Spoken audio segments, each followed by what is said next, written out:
Hello friends, welcome to Gomathi food channel. இன்றைக்கி வீடியோவில் நம்ம முறுமுறுன்னு காலிஃப்ளவர் 65 எப்படி செய்கிறதுன்னு பார்க்கலாம். நம்ம கடைகளெல்லாம் வாங்கி சாப்பிட்ற மாதிரி நல்ல டேஸ்ட்டாக மசாலா பிரியாமல் சூப்பராக எப்படி செய்கிறதுன்னு பார்க்கலாங்க. வாங்க, நான் ஃபஸ்ட்டு காலிஃப்ளவர் 65க்கு ஒரு 1/2 கிலோ அளவுக்கு பெரிய பூ தான் எடுத்திருக்கேன். இந்த மாதிரி சின்ன சின்ன பூவாக நீங்கள் கட் பண்ணி எடுத்துக்கோங்க. பூ ஒரே மாதிரி ஈக்குவலாக இருக்கிற மாதிரி சின்ன சின்னதாக கட் பண்ணி எடுத்துக்கோங்க. நம்ம எண்ணெயில் பொரிச்சு எடுக்கும்போது நமக்கு ஒரே மாதிரி ஈவனாக பொரிஞ்சு வரும். இப்போ இந்த காலிஃப்ளவரில் நமக்கு கண்ணுக்கு தெரியாத சின்ன சின்ன பூச்சி புழுக்கள் எல்லாம் இருக்கும். நம்ம அப்படியே மசாலா போட்டு மிக்ஸ் பண்ணக்கூடாது. இந்த மாதிரி ஒரு பெரிய பாத்திரத்தில் நல்லா தண்ணி தாராளமாக ஊற்றி கொஞ்சம் சூடுபடுத்திக்கோங்க. இதில் ஒரு 1/2 ஸ்பூன் மஞ்சத்தூள், 1 டேபிள் ஸ்பூன் அளவுக்கு கல் உப்பு சேர்த்துட்டு நம்ம கட் பண்ணி வச்சுருக்கிற காலிஃப்ளவரை நம்ம தண்ணியில் போட்டுக்கலாம்.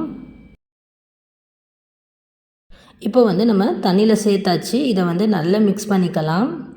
தண்ணி ரொம்ப கொதிக்கக்கூடாதுங்க. நான் சொல்கிறேன் பாருங்கள். தண்ணி எந்த அளவுக்கு நமக்கு வெந்திருக்கணும்னு லைட்டாக மேலே தண்ணி பபிள்ஸ் வர ஆரம்பிக்கும் பாருங்கள். அந்த ஸ்டேஜ் வரைக்கும் தான் நம்ம இதை வேக வச்சுக்கணும். ரொம்பவும் வெந்துடக்கூடாது. கரெக்டான பக்குவத்தில் நம்ம போட்டு எடுக்கணும். அப்போ தான் 65 நல்ல முறுமுறுப்பாக வரும். இப்போ பார்த்திங்கன்னா தண்ணி லைட்டாக பபிள்ஸ் விட்டுருக்குன்னு பாருங்கள். இப்போது இந்த பக்குவத்துக்கு வந்ததுக்கப்புறம் நம்ம காலிஃப்ளவரை தனியாக வடிகட்டிட்டு வேறு ஒரு பாத்திரத்தில் மாற்றிக்கலாம்.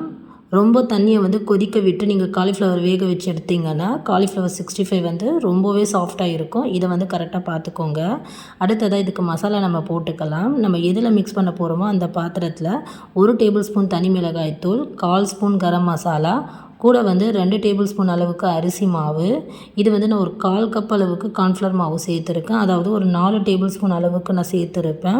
அரிசி மாவை விட கார்ன்ஃப்ளவர் மாவு அதிகமாக இருக்கணும். இது கூடவே ஒரு 2 டேபிள் ஸ்பூன் அளவுக்கு மைதா மாவும் நீங்கள் சேர்த்துக்கலாம். நான் மைதா மாவு சேர்க்கலை.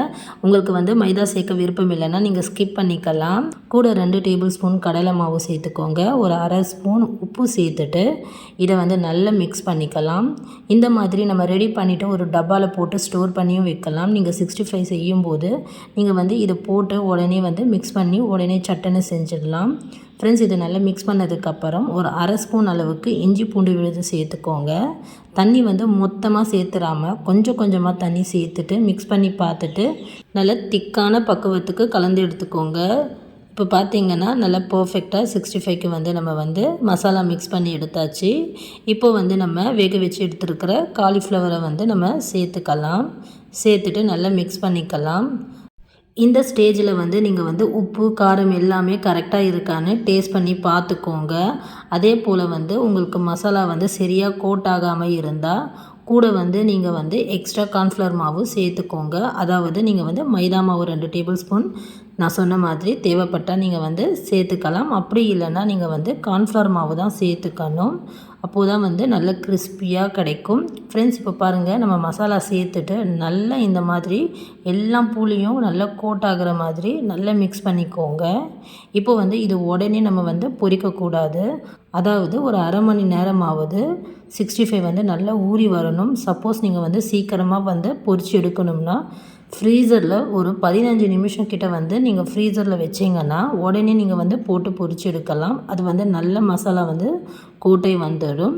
இப்போ பார்த்திங்கன்னா ஒரு 15 நிமிஷம் கிட்ட நான் ஃப்ரீசரில் வச்சுருந்தேன். இப்போ நம்ம வெளியே எடுத்துட்டு இப்போ நம்ம நல்ல சூடான எண்ணெயில் போட்டு பொரிச்சு எடுத்துக்கலாம்.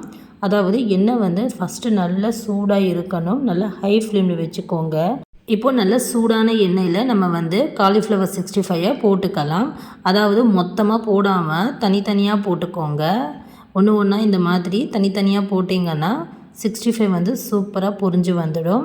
ஃப்ரெண்ட்ஸ், போட்ட உடனேயே நம்ம திருப்பக்கூடாது. நல்ல ஒரு பக்கம் நல்லா பொரிஞ்சு வெந்து வந்ததுக்கப்புறம் திருப்பி போட்டுக்கோங்க. இப்போ நல்ல 2 பக்கமும் நல்ல வெந்து நல்ல முறுமுறுப்பாக வர வரைக்கும் நம்ம 65 பொரிச்சு எடுத்துக்கலாம். ஃப்ரெண்ட்ஸ், நம்ம எண்ணெயில் 65 போடும்போது மட்டும்தான் நம்ம கேஸ் நல்லா ஹை ஃப்ளேமில் வச்சுருக்கணும்.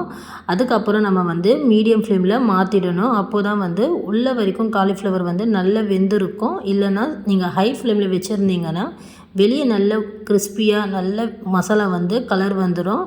உள்ளே நமக்கு காலிஃப்ளவர் சரியாக வெந்திருக்காது. நம்ம போடும்போது மட்டும்தான் நம்ம கேஸ் ஹை ஃப்ளேமில் வச்சுருக்கணும். அதுக்கப்புறம் நீங்கள் மீடியம் ஃப்ளேமுக்கு மாற்றிக்கோங்க. ஃப்ரெண்ட்ஸ் ஒரு பேட்ச் வந்து நல்லா பொரித்து எடுத்தாச்சு. அதே மாதிரி எண்ணெயில் மறுபடியும் நம்ம வந்து காலிஃப்ளவரை போட்டுட்டு எண்ணெயில் நல்லா சூப்பராக நம்ம பொரித்து எடுத்துக்கலாம். பாருங்கள், கொஞ்சம் கூட வந்து நமக்கு வந்து மசாலா வந்து பிரிஞ்சியும் போகலை. அதே மாதிரி ஒன்றோடு ஒன்று ஒட்டாமல் காலிஃப்ளவர் 65 சூப்பராக வந்திருக்குன்னு பாருங்கள். நீங்கள் எப்போ செஞ்சாலும் உங்களுக்கு வந்து காலிஃப்ளவர் 65 வந்து மசாலா பிரிஞ்சு போகுதுன்னா நான் சொன்ன சின்ன சின்ன டிப்ஸ் எல்லாம் ஃபாலோ பண்ணி செஞ்சு பாருங்கள். நல்லா சூப்பராக முறுமுறுன்னு வரும். ஃப்ரெண்ட்ஸ், கண்டிப்பாக நல்ல ஒரு டேஸ்டான காலிஃப்ளவர் 65 நல்ல ஈவினிங்க்கு ஸ்நாக்ஸாகவும் சாப்பிட்லாம். அதே மாதிரி நல்ல வெரைட்டி ரைஸ் தயிர் சாதத்தோடலாம் சாப்பிட்றதுக்கு சூப்பராக இருக்கும். மறக்காமல் செஞ்சு பாருங்கள். வீடியோ பிடிச்சிருந்தால் லைக் பண்ணுங்கள், ஷேர் பண்ணுங்கள். செஞ்சு பார்த்துட்டு மறக்காமல் கமெண்ட் பண்ணுங்கள். தேங்க்ஸ் ஃபார் வாட்சிங்.